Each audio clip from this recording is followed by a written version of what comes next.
बिस्मिल्लाहिर्रहमानिर्रहीम। Doctor Mohammad Naeem ज़राअत officer समुंदरी आपसे मुखातब हूँ।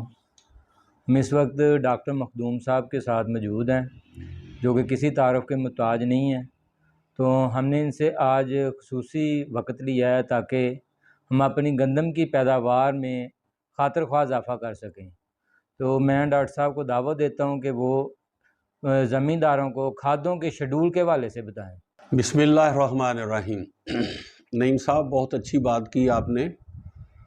तो जिस तरह मुख्तलिफ़ अक़साम का चुनाव करना ज़रूरी है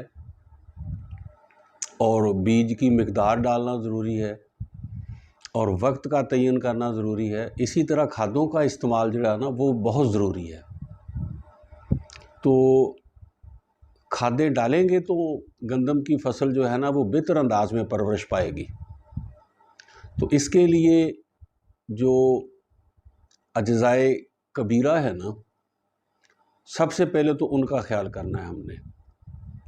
तो हमारे ज़राअत के अदारों ने पंजाब की ज़मीनों के ना तज्ज़िये किए हुए हैं और 3 हिस्सों में तकसीम किया हुआ है। एक कमज़ोर ज़मीन, एक दरमियानी ज़मीन और एक इंतहाई ज़रख़ेज़ ज़मीन। तो इसी लिहाज से उन्होंने ना खुराक जो है ना वो तयन किया है खुराक का, कि हमने खादें कितनी डालनी है इन कैटेगरीज़ के हवाले से। तो सबसे पहले मैं गुजारिश करूंगा कि जो इंतहाई कमज़ोर ज़मीन है ना, उसको हमने 2 बोरी DAP या इसका मुतवादल दूसरी कोई फास्फेटिक फर्टिलाइज़र जो है, और 2 बोरी ही यूरिया की और 1 बोरी पोटाश की। तो पोटाश में भी आप SOP या MOP किसी एक को सिलेक्ट कर सकते हैं। और ये जो फास्फेटिक फर्टिलाइज़र है ना, वो कोशिश करें कि वो बजाई के वक्त डाल दें। और उसमें अगर DAP डाली है तो उसमें थोड़ी सी नाइट्रोजन भी मिल जाएगी। जो पौधे जो सीड जर्मिनेट करेगा तो उसको नाइट्रोजन की ज़रूरत होती है, वो DAP से मिल जाएगी। उसके बाद यूरिया आप पहले पानी पर और दूसरे पानी पर आधी आधी करके 1-1 बोरी डाल दें। और जो पोटाश है वो भी नीचे डाल देनी है।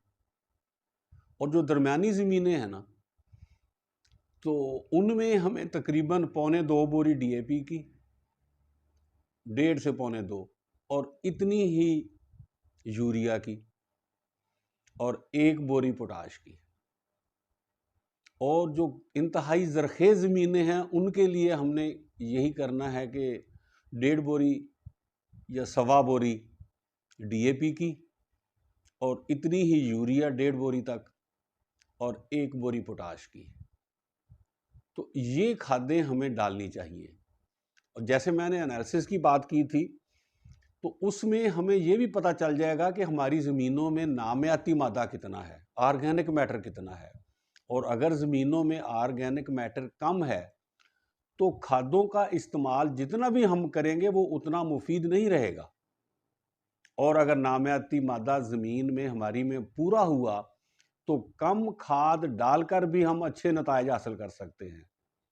तो मैं गुजारिश करूंगा कि नामियाती मादे के मुतल्लक हमें पूरा गौर व खौज करना चाहिए। हमारी ज़मीनें वैसे बुनियादी तौर पर नामियाती मादे की कमी का शिकार है। आधा %, 0.5%, 0.67, कोई 1 तक तो कोई ही मुश्किल से कोई ऐसा ज़मींदार है जो मेंटेन करता हो। जी ऐसे ही है सर, बिल्कुल आप ठीक कह रहे हैं। तो इसलिए हमें ज़रूरी है कि नामियाती मादा पूरी करने के लिए इसकी मिकदार को ना हमें गोबर डालना चाहिए। कोई तकरीबन 4 जो ट्रालियां हैं ना, वो गोबर की डालनी चाहिए।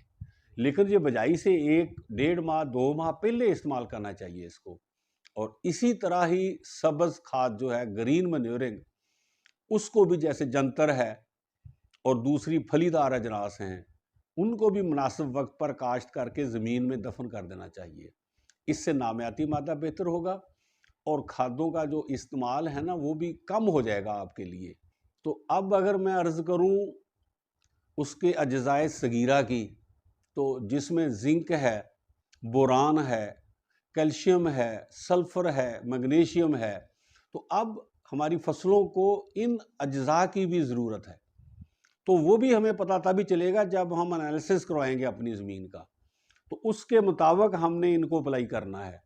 इनके अपने मफाद हैं, इनके अपने फ़वाइद हैं, ये बहुत ज़रूरी हैं। ये भी जो अज्ज़ाए सगीरा है ना, अगर इनका इस्तेमाल हम करेंगे तो हमारी पैदावार में और इजाफा होगा।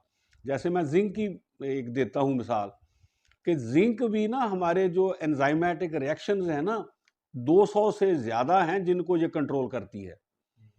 तो ये जिस तरह इंसानी सेहत के लिए जिंक की ज़रूरत है, इसी तरह पौधों के लिए भी जिंक की ज़रूरत है, और इसी तरह आयरन की, इसी तरह कैल्शियम की, इसी तरह मैग्नीशियम की, इसी तरह सल्फ़र की। तो हमें ये खादें भी डालनी चाहिए। एक मैं अर्ज़ कर दूँ कि बेशक हमने फोलियर एप्लीकेशन करनी हो, स्प्रे करनी हो इन खादों की, किसी भी खाद की, लेकिन मैं ये गुजारिश करूँगा कि इनको ज़मीन में भी हमने इस्तेमाल करना है, क्योंकि अगर ज़मीन में इनकी मिकदार पूरी होगी तो पौधे जड़ से ये खुराक ले सकेंगे ना।